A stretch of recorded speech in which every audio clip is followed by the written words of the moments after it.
How do I do it all? The Brezza gives me the power. So clinical, just inevitable. Kohli registers his 67th, goodness me, 67th 50-plus score in the IPL. He goes past David Warner, he takes RCB past the finishing line, and they have some sweet payback over the Punjab Kings, who did beat them at the Chinnaswamy 2 days back. Quick summary of that game and build up to CSK on Maruti Suzuki Arena presents ESPN Cricket for Timeout. Aaron Finch, Cheteshwar Pujara, Matt Roller. 67th 50-plus score, my God. It's amazing how he just does it without a fuss, if it's fair to say, Puji? Yeah, it is, and look, he's sticking to his game. This was a perfect platform for him to bat the way he bats. And I also want to mention Devdutt Padikkal because... I was going to, don't worry. Yeah. No, but it was the partnership which allowed him to bat the way Virat bats, because there was no pressure. He could bat with a strike rate of 140, and RCB needed that. We saw it in the last game where they were a little reckless when they lost too many wickets, but they laid a proper foundation for Virat to bat the way he normally bats. And whenever they are chasing, Virat knows he has the experience now. So I mean, he's the best when it's not just the T20 format, but even in the ODI format. Whenever the team is chasing, he knows what is expected out of him. Yeah, Padikkal innings important one. If Punjab thought they had a chance, as if they get Phil Salt early, but Padikkal now is looking like the Padikkal we first saw in the IPL. Yeah, 40 last game, I think, and then backs it up with a 50. But the impressive part was the way that he started, and he got off to a flyer. And in a small run chase like that, well, it's not small, but it was a run chase that we always felt that they were going to get.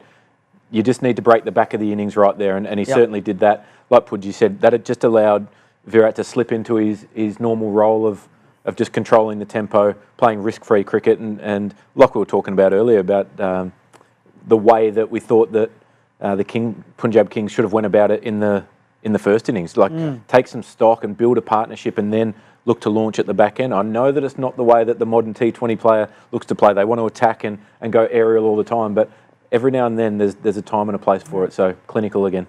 First 50-plus score since?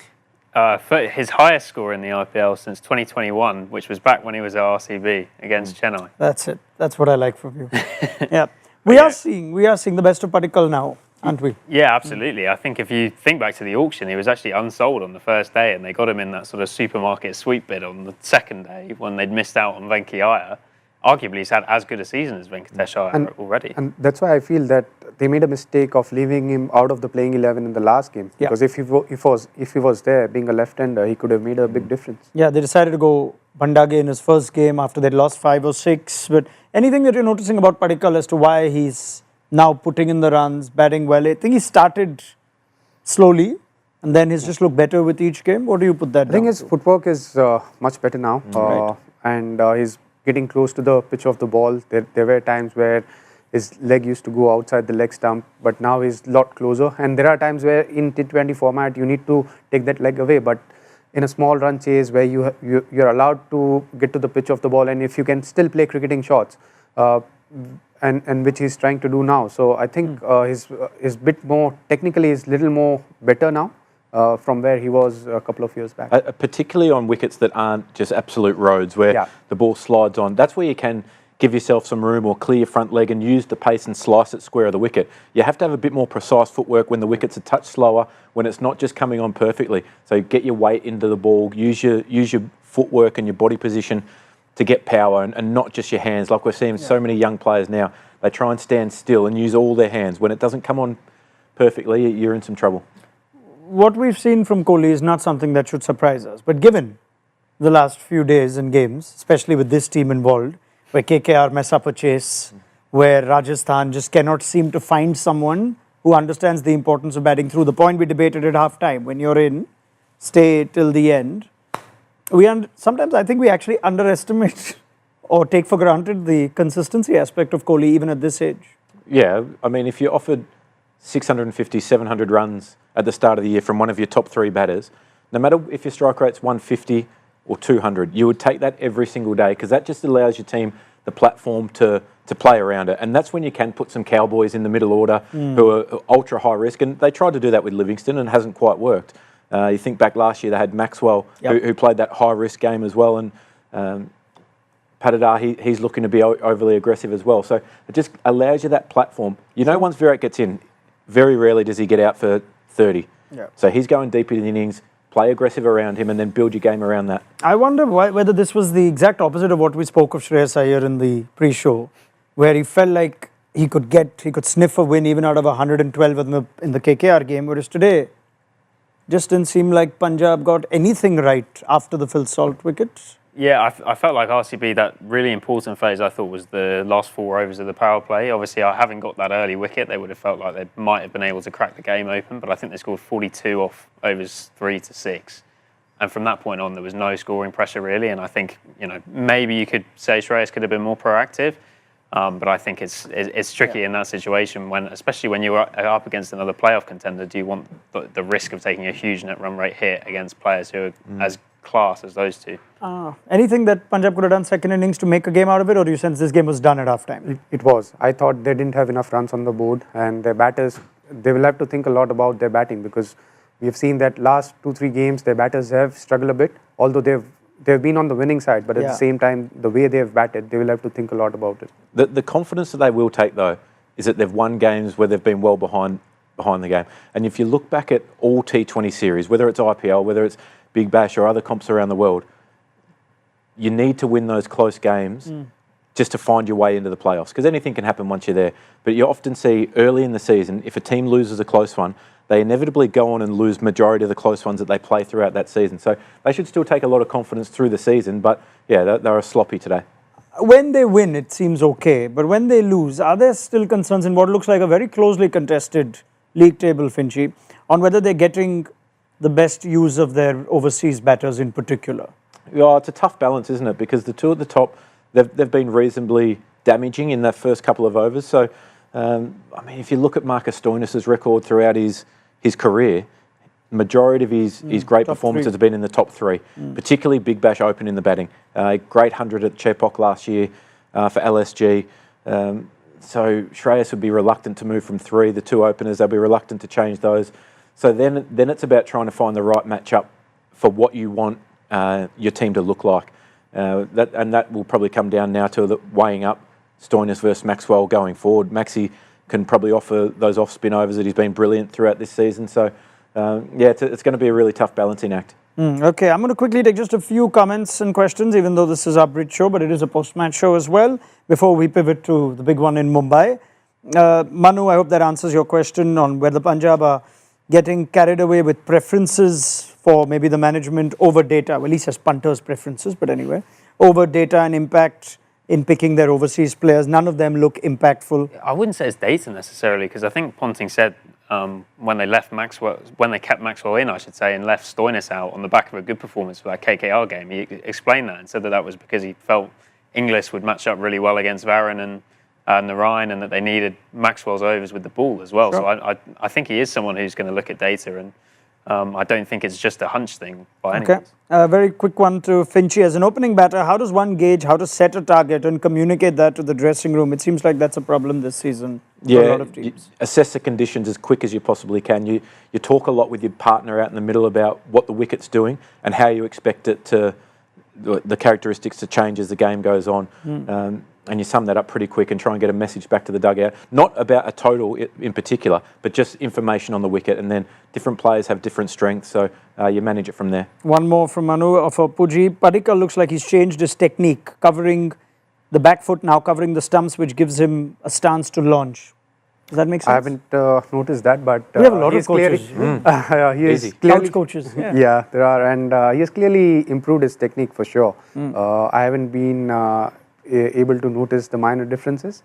Yeah, I'll just mention one more from Devang, who says Bhuvi is an IPL legend. People still underestimate him, which is unfair. Well, he's getting a lot of credit, certainly over here. But I will bring up Bhuvi because Shashank Singh actually spoke at the halftime break and said that Bhuvi and Hazel were getting into reverse. And that's why it made it so hard to even get 15-20 more at the end. Like Shashank played a strange innings, I think 31 of 33. Normally you expect him to take 15-20 down in the last few, but they did a thorough job from start to finish today. If you take out the last ball 6 off Hazelwood, they nailed almost every single Yorker that they attempted. Yep. So if the ball's reversing slightly, your margin for error is so much greater as a death bowler. So, but that was a death bowling clinic at the end there. Yeah, last 4 overs was no wickets, 28 runs in 4 overs, even with that last ball 6. Yep. And even in the power play, I thought they bowled well. I mean, stats-wise, Hazelwood has been a little expensive, but still the areas which he bowled really well. I mean, there are times where you bowl a good one and someone can hit you for a 6. So even in the power play, I think they were really good. RCB's bowlers are winning them games. How long they've waited, the fans, Just to not hear at home. these. Just not at home. They just need to win tosses at home. Yeah. Unfortunately, they go back home now after this. They'll be dreading that because the perfect away record, something so hard in the IPL, is something RCB have maintained. They've added new Chandigarh, which signs off with this game, to the Wankhede, the Eden Gardens, the Chepauk. They continue to pick up points on the road. They now go back to play the Rajasthan Royals at home. Anything could happen there. So that's their next assignment. Punjab Kings need to go on the road themselves to the Eden Gardens and the Chepauk, 2 tough away games before going to Dharamshala for a triple encounter. Devdutt Padikkal is very happy, says there's a lot of hard work that's gone into his improved batting, and you get that confidence when you're batting with Kohli, makes your job very easy. And playing for his home state and city is very special. But he needs to get some runs there and get a game there. Right, rapid fire review, gentlemen. You know how this works. Finchy, quick fire review of the game. Puji, let me start with you. Why were Krunal and Suyash much tougher to score off than Chahal and Brar?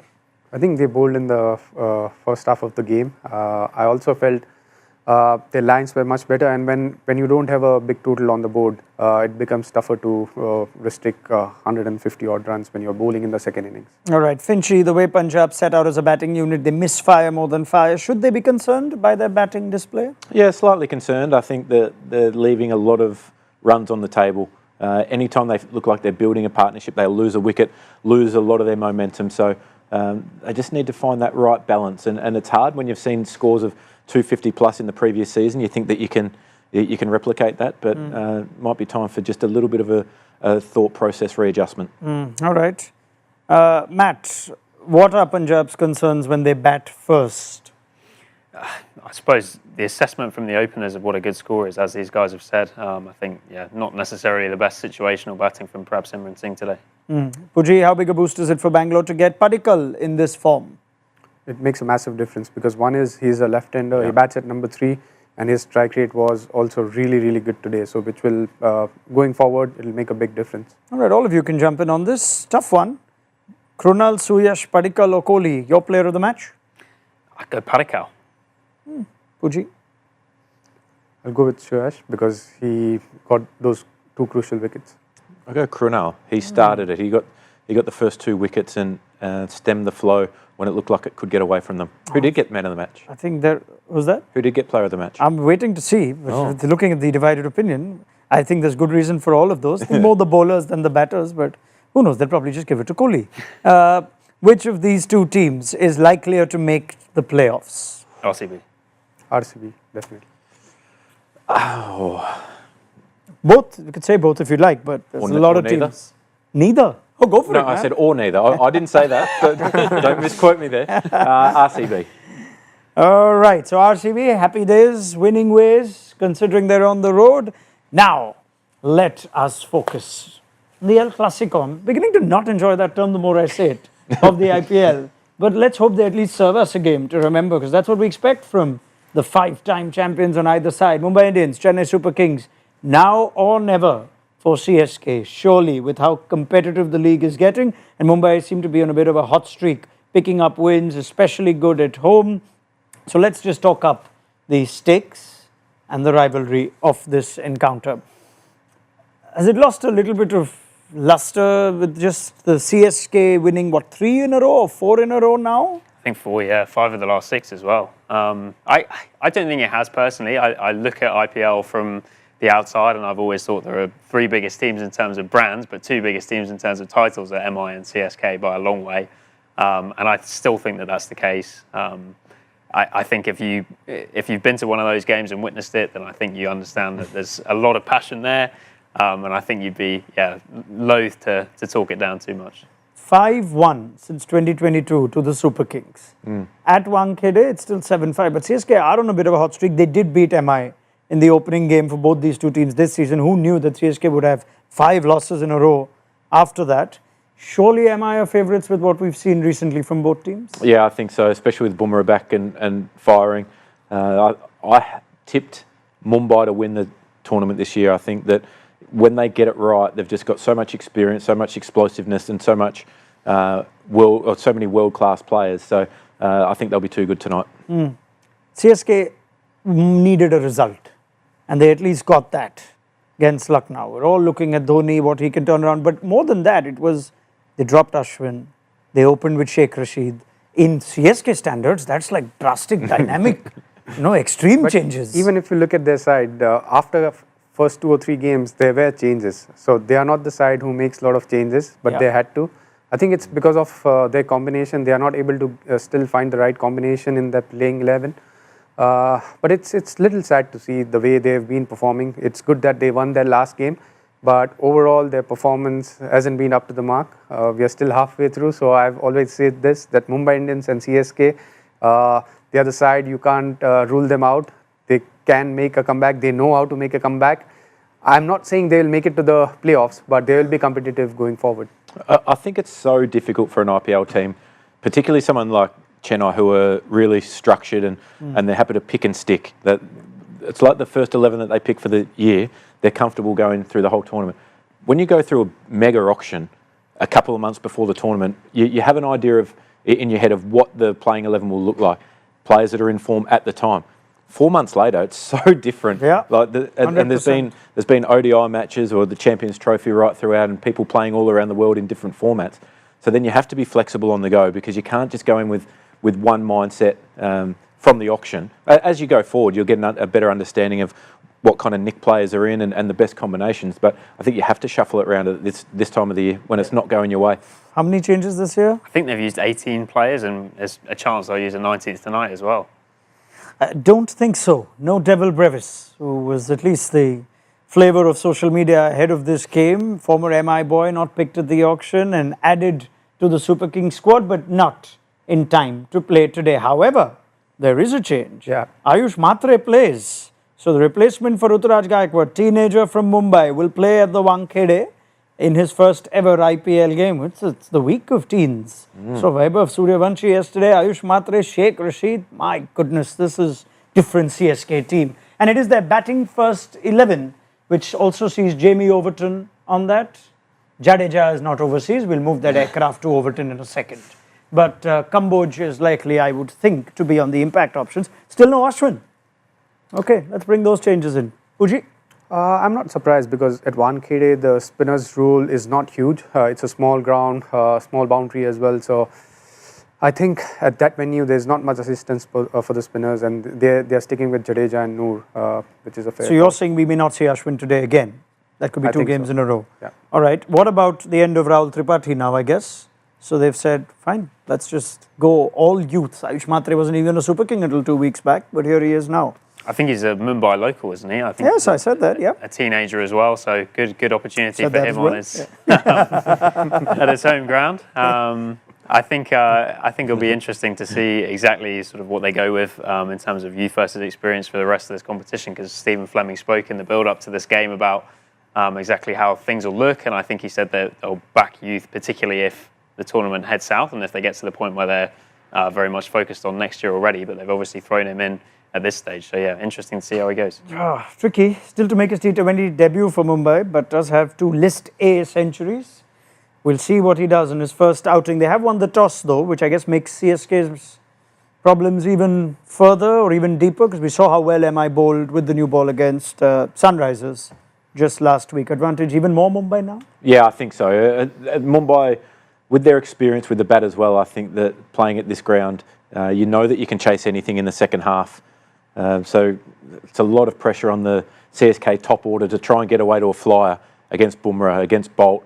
I mean, in the power play, that's easier said than done. Yeah, this is the same surface as MI-RCB, which gave us nearly 450 runs. Yeah. Or so. And was very different to the other two the other two strips that we've seen this year. Shocking. Is it?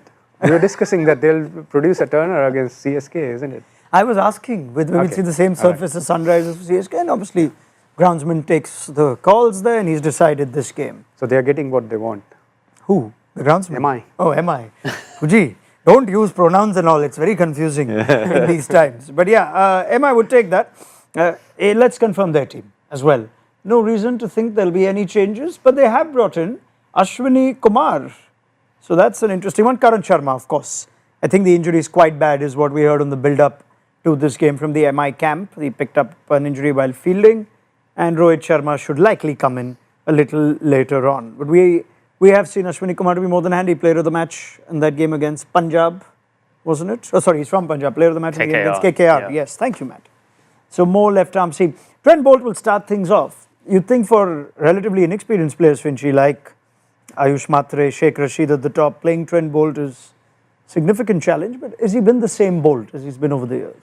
Oh, I think his stats would suggest probably not as effective as what he has been with the brand new ball in the past. Matt will be able to probably back that up. But I think as you get older, if your pace drops slightly as a swing bowler, maybe guys can line you up a little bit better. But he's still a world-class bowler. He's now just concentrating on T20 cricket. So we've seen how quick he is to adapt his plans as well. He's prepared to go around the wicket straight away. So for me, he's still a handful up top. All right. I also feel that the balls have changed a bit. Earlier we have seen that ball used to swing a bit longer until first 3 or 4 overs. Now it's just swinging for first couple of overs and there's no swing at all. Yeah. And he's someone who doesn't have pace. But at that venue, I think Wankhede, he can be effective. But when he's playing away from home games, away from home venue, that's when he has struggled a bit. Yeah, it's been a big surprise actually. The last 2 games he's only bowled 1 over in the power play, which is very unusual. But then I suppose in that game at Delhi, he proved that he's got the class to come back in a different role and bowled a load of Yorkers to help them close out that game, which they won on the road. So yeah, I think despite the fact that he's maybe not been as effective as he previously has been in the power play, I think he's shown that he's an adaptable player. Looks like with Ashwini Kumar, he might get a little more in the power play today. He's gone seamer for spinner. So Ashwini bowls mid to end phases. So maybe that is the kind of firepower that Hardik Pandya wants today. Right, they're bowling first. Rohit Sharma will relax in the dugout, come in second innings. We saw shades of the best of Rohit when he started taking Mohammad Shami down in the last game. But let's just try and spend a little more time. Now that Finch is here, we thought we'd bring out all the big talking points for your first day, just ease you into the tournament. And just try and think about Rohit Sharma's returns this IPL. Puji, of course, knows the man well, has seen plenty in it. But at this stage of your career, when you've achieved as much as you have at the back of the Champions Trophy, how do you kind of stay motivated, stay focused on an IPL, which he's won 5 of as well? As a batter, you are always motivated, especially the kind of form he has been. There have been ups and downs in his batting recently across the formats. And that's when you feel that as a batter, if you're not performing well, it hits you. And especially if you're not on the field. Because as a player, you're always used to be on the field, but he's someone who is just batting and not fielding. So that also affects the mindset. And as a batter, if you are not on the field and you are just batting, and if you get out, that plays even bigger on your mind. So as a batter, you are always motivated and you always want to perform. So he's someone who is... There is a chance that he's also choosing to not field, right? I don't know about that. But he shouldn't, you're saying. It's better if he spends time. Yeah, because it makes a difference. If you're on the field, you're a bit more active, and you also get to know how the pitch is behaving. I mean, you're looking from the dressing room, but when you're on the field, you get it's a different feel. Yeah, it is. And it makes a massive difference when you are batting. Even for someone so experienced. Yeah, it does. And I know that I would really struggle to play that role as an impact sub where you're literally walking out into the game in the second innings. I think one of the benefits of batting second is that you've been out there, you've assessed everything, but also your heart rate's been up. Like you've been up with the tempo of the game, whether that's diving around in the field or just the ball pinging around past you. I don't think it matters. I think it gets you into the game somewhat. And I think to walk out of the dugout cold would be a really difficult place to be. I know some players, like Travis Head, he loves doing it. I was just going to say, what do you think Travis Head and Mitch Marsh are thinking watching this clip, right? Yeah, but I think it's totally different for each individual. I'm saying from my point of view, I would really hate it. Even for like last 5 overs or something, just to be out on the field. And I think that they've started doing off late, like get him in maybe 2 or 3 overs once they know their impact sub bowler is done. Yeah, and I think that's really important to get up to speed with the game, because as you get older, you do start to doubt yourself slightly at different times, especially if you miss out a couple of times. And one thing with Rohit's game at the moment, I feel as though he's setting up for a particular ball that he wants them to bowl. And if it's not there, your reactions are just slightly off. And it's I know that I certainly went through this at the back end of my career, is that you get into a position where you think, right, this is a ball that I want first up, and it might be a cut shot, or so you start hoping for that. So you're late to react of everything else, and your mind is just not 100% as clear as what it is when you're a little bit sharper, you're a little bit younger, and you're playing well with no cares in the world. You're just reacting, whereas I just feel as though Rohit's trying to force it a little bit too much. Is there any extra pressure when you're playing at a time of your career where there's constant scrutiny outside about how much more time you have left or how much longer will he play? Does that at all add to when you play? I don't think so. I mean, not too much phases Rohit Sharma. He's seen it all, he's done it all. I think that regardless of what the format is, he's entitled to dictate when he finishes up, whether that's IPL, whether it's international cricket. He's earned that right. Is a legend of the game. So I don't think it matters too much, to be fair. Would he ever be the kind of batter who would sit down with the analyst or try and, with each opposition, look to, make a plan for himself? Has that ever struck you as what Rohit's method is? No, it's not his method, and he likes to bat with his instinct, and that's the way he should go about it in T20 cricket, because I'm not denying that as an individual, you need to assess few things, you need to assess the opposition bowlers, but at the same time, it has to be your strength, because Rohit has never been a guy who would try and assess the opposition. He wants to bat the way he feels which is appropriate for the team. And his approach has been very clear lately, which is a big positive, because he knows that he just wants to bat at a strike rate of 160, 170, and which is not going to change, even whether he succeeds or whether he fails. He is not going to change that.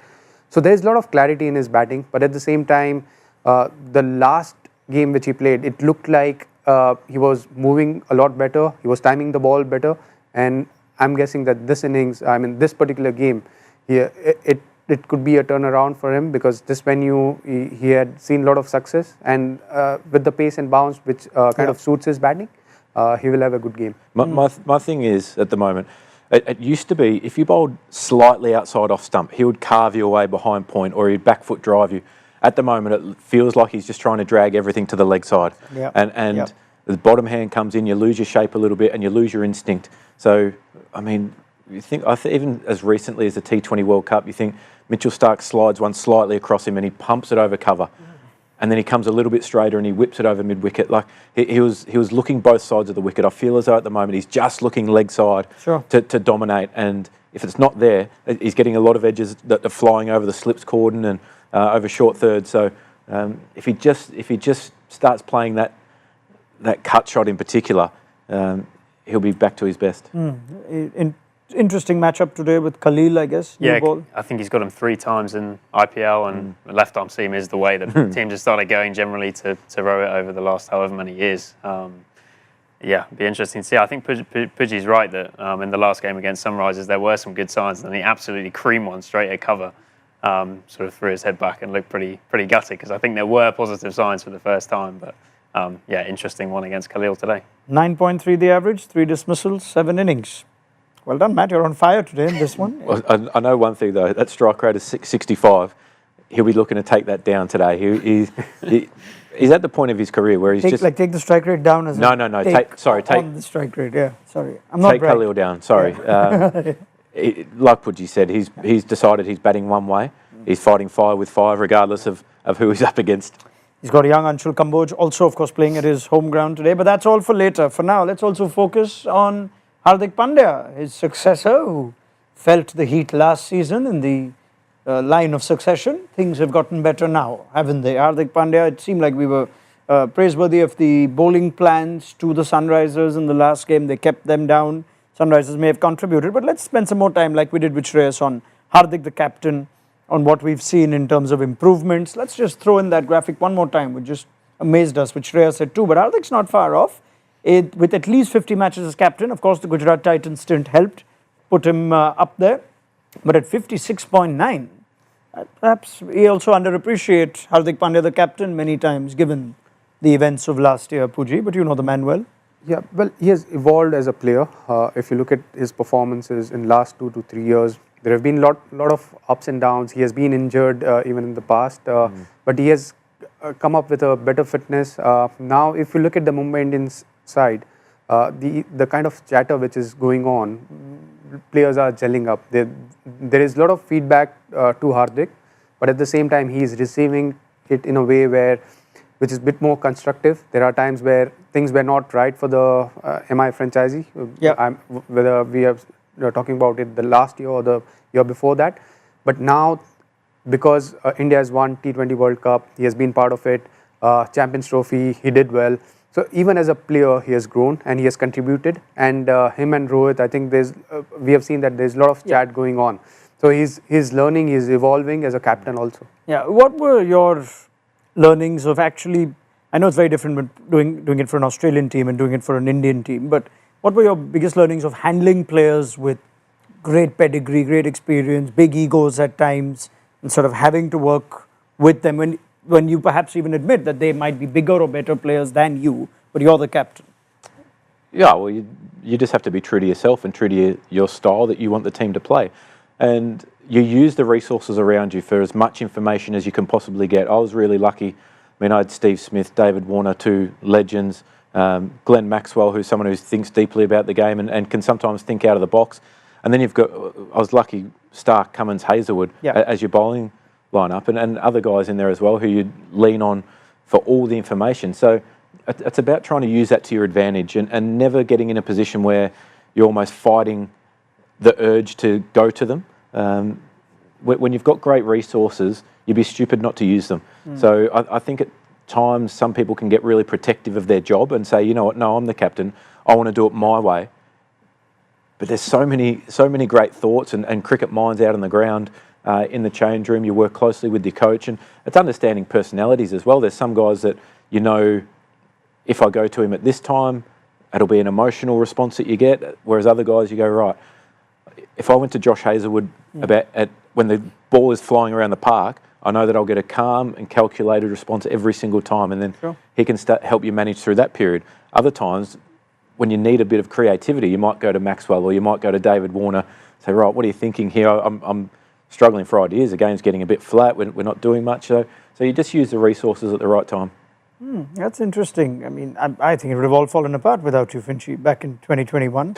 So I'm giving you more credit than you'd like to give yourself, humble man that you are. But it's fascinating that you have to try and establish that dynamic in the in an Indian team with Indian superstars, and whether it's as seamless, I'm trying to think. I doubt it. Yeah, it's not, and I do agree. Look, there are times where you need to handle your ego as a player, your own ego, because there are times if you are a captain, you want to prove it that you are the leader. But you just need to calm yourself down, and then you just need to understand there are players who has a bit more experience, and there is no harm in asking them, and also to manage them. It's not just about what they are saying, but if they are saying something which you don't want to use, how do you say no? Because as a captain, you will have to be clear with what decisions you are making. And if you are saying no to Rohit Sharma or Surya, how do you say no to them? Because you need to handle them. And if the dressing room environment is not great, then it affects the entire team. That's a really good point, actually. And when I think back to some decisions that I've made on the ground, you go to somebody and ask their opinion on it, knowing that, right, this is the direction I think that I want to go at this current time. But you ask for their advice and you say, you know what, this is what I was thinking, and this is why I won't go with what you're saying.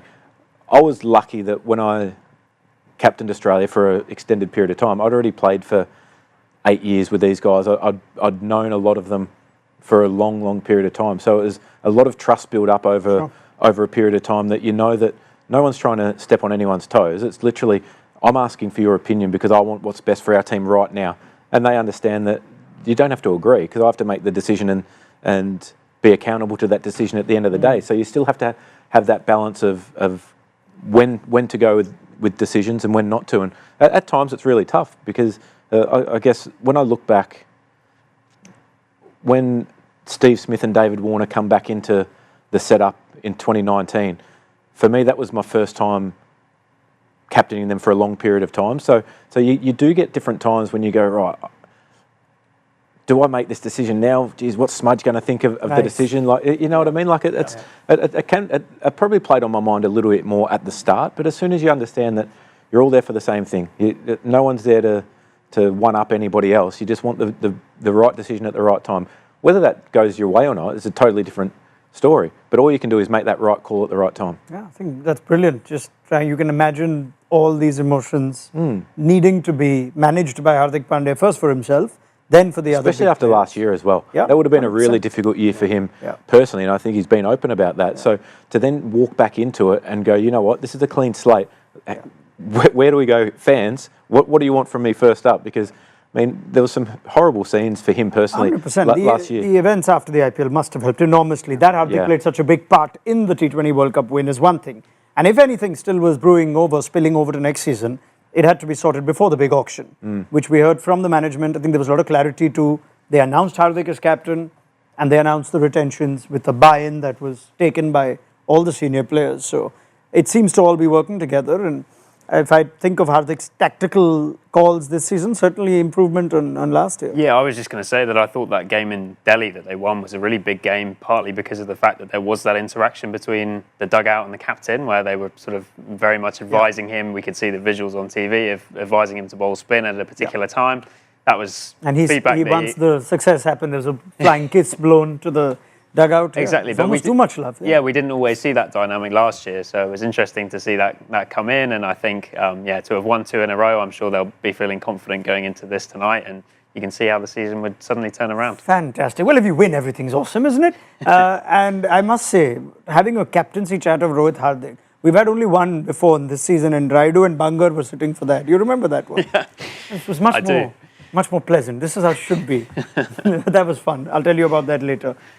Let's quickly, as the game takes place, so the Wankhede breakdown tactics in the power play. Maruti Suzuki Arena presents Power Play Conversations.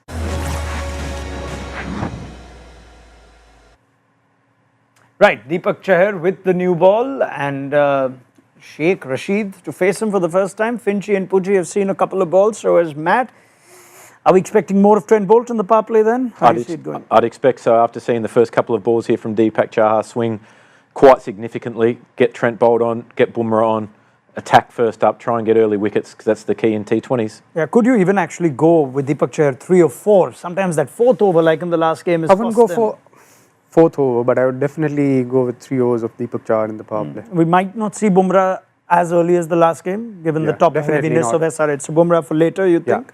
Yeah, Matt? Yeah, am I actually taking the fewest wickets in the power play this season, which I think is surprising, given, especially in the last game, how well they bowled. But I think that game, bowling to Travis Head and Abhishek Sharma, keeping them both quiet and getting them soon after, I think that was a result of good bowling plans and maybe a little bit of bad luck as well. Okay, on that note, forecaster, what do you say, forecaster? 191. It's not a bad score, but this is that RCB surface, as we've told you, where 440 odd was scored. Let's get predictions. Finchy, you can go first this time. I'm going under par. I'm going 177. Puji? I'll go 170. Let's go 200. Very good. What do I go? Doesn't matter anyway. 160. Who cares? Right. Let's pick up the chat. At the end of the CSK innings, this is a huge game. Can't be said enough for MS Dhoni's side. We'll see where it stands at half-time. On Maruti Suzuki Arena presents ESPN Cricket for Timeout.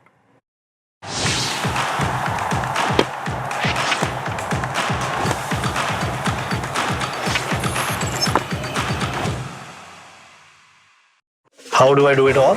The Brezza gives me the power.